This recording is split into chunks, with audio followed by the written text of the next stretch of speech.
প্রাচীন সভ্যতায় সমৃদ্ধ কুমিল্লা জেলার ঐতিহাসিক স্থাপনায় নতুন এক সংযোজন কোটবাড়ি এলাকার নবশালবন বিহার। প্রায় ২.৫ একর জায়গার উপর ১৯৯৫ সালের ৮ সেপ্টেম্বর নবশালবন বিহার ও বাংলাদেশ বুদ্ধিস্ট কালচারাল একাডেমি প্রতিষ্ঠা করা হয়। শৈল্পিক এই বৌদ্ধ উপাসনালয় দক্ষিণ পূর্ব এশিয়ার বৌদ্ধ ধর্মাবলম্বীদের অন্যতম শান্তিবিহার হিসেবে পরিচিত।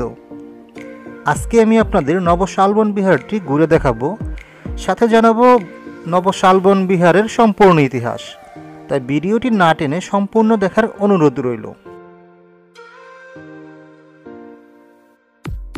এটিই হচ্ছে নবশালবন বিহারের প্রবেশ গেট। অনেককেই দেখতে পেলাম ভিতরে ঢোকার জন্য অপেক্ষা করছে। সকাল ৯টা থেকে বিকাল ৫টা পর্যন্ত খোলা থাকা নবশালবন বিহারে সর্বসাধারণের জন্য প্রবেশ মূল্য মাত্র ২০ টাকা, আর ৫ বছর বয়স পর্যন্ত প্রবেশ একদম ফ্রি। আর ফরেনারদের জন্য প্রবেশ মূল্য ১০০ টাকা, তবে সাথে ডিএসএলআর ক্যামেরা থাকলে আরও ৫০ টাকা এবং ভিডিও ক্যামেরা থাকলে ১০০ টাকা আলাদা করে অতিরিক্ত দিতে হবে। আমি টিকিট কাউন্টার থেকে টিকিট কেটে ভিতরে প্রবেশ করলাম। প্রবেশ করেই ডান পাশে হচ্ছে হাত ধোয়ার সাবান ও পানি। সাবান পানি দিয়ে হাত ধুয়ে আমি রেডি হলাম ভিতরে যাওয়ার জন্য।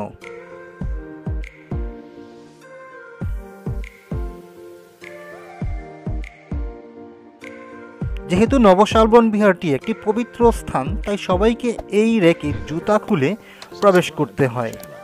তাই আমিও জুতা মোজা খুলে রেডি হলাম ভিতরে যাওয়ার জন্য।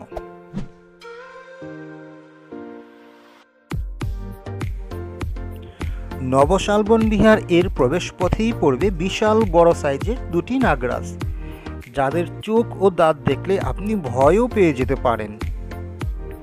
আর এমন নাগরাজ আছে ৩ পাশে ২টি করে, মোট ৬টি। চলুন বিহারটি দেখতে দেখতে কিছু তথ্য জেনে নেই। কুমিল্লার কোটবাড়ি এলাকায় নবশালবন বৌদ্ধবিহার। চোখ ধাঁধানো এই নবশালবন বিহার দক্ষিণ পূর্ব এশিয়ার বৌদ্ধ ধর্মাবলম্বীদের অন্যতম বিহার বা শান্তি প্যাগোডা। স্থানীয়রা কেউ কেউ এটাকে বিশ্ব শান্তি প্যাগোডা বলে থাকে, আবার কেউ কেউ বৌদ্ধ মন্দির নামেও চেনে। এটি থাইল্যান্ডের প্যাগোডার অনুকরণে তৈরি।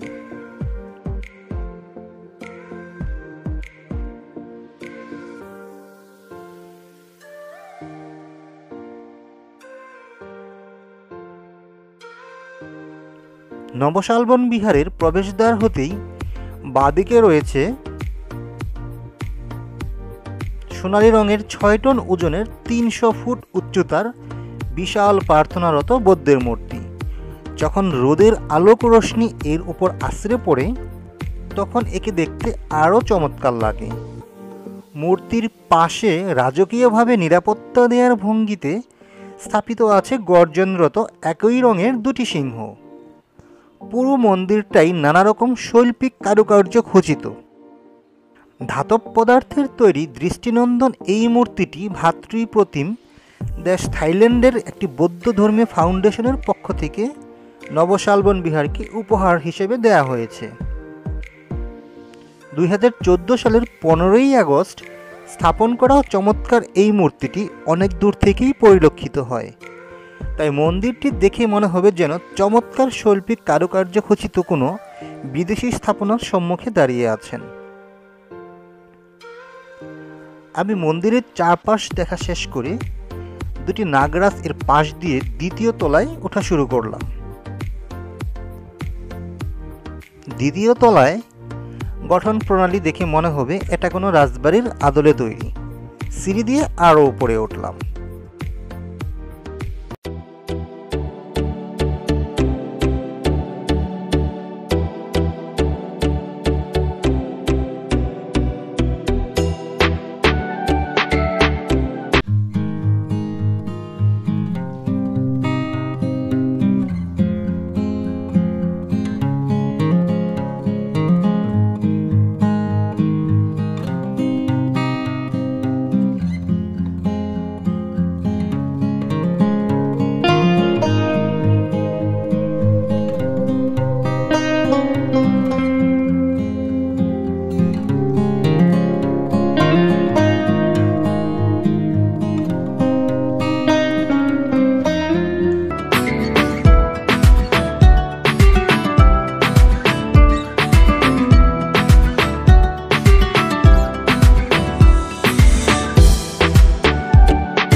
এটি হচ্ছে বৌদ্ধ মন্দিরের প্রধান উপাসনালয়। এখানে সর্বসাধারণের প্রবেশাধিকার নেই। এখানে প্রবেশ করতে হলে আগে অনুমতি নিয়ে তারপর প্রবেশ করতে হয়।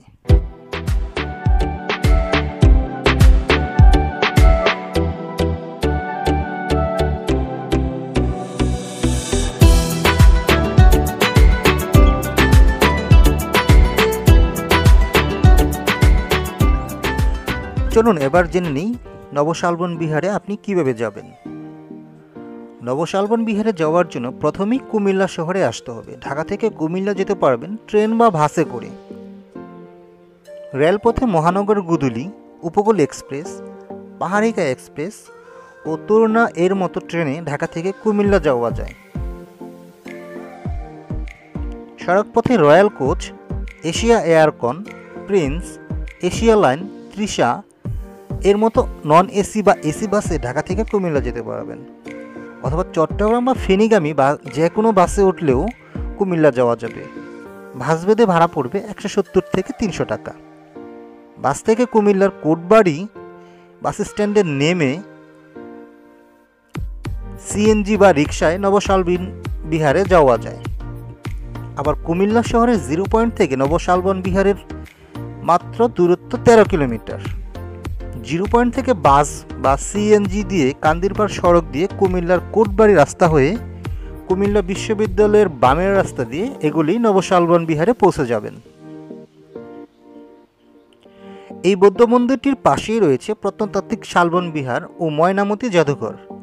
আমি নবশালবন বিহারটি ঘুরে প্রত্নতাত্ত্বিক শালবন বিহার ও ময়নামতি জাদুঘর দেখতে যাব, যা আমি আপনাদের পরবর্তী ভিডিওতে দেখাবো।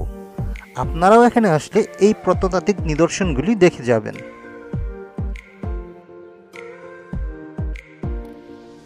বন্ধুরা, আমার এই ভিডিওটি কেমন লাগলো তা অবশ্যই কমেন্ট করে জানাবেন। আর যদি ভালো লেগে থাকে তাহলে একটি লাইক দিতে ভুলবেন না। আর ভালো না লেগে থাকলে একটি ডিসলাইক দিবেন। বন্ধুরা, আরও একটি রিকোয়েস্ট, যারা এখনও আমার চ্যানেলটি সাবস্ক্রাইব করেননি তারা চ্যানেলটি সাবস্ক্রাইব করে পাশে থাকা বেল বাটনটি অন করে দিবেন, যাতে করে পরবর্তী ভিডিও দেওয়ার সাথে সাথেই আপনি নোটিফিকেশন পেয়ে যান। আর যারা ইতিমধ্যে আমার চ্যানেলটি সাবস্ক্রাইব করেছেন তাদেরকে জানাই আমার পক্ষ থেকে অনেক ধন্যবাদ। পরবর্তী ভিডিও দেখার আমন্ত্রণ জানিয়ে আজকের মতো বিদায় নিচ্ছি। সবাই ভালো ও সুস্থ থাকবেন। আল্লাহ হাফেজ। আসসালামু আলাইকুম।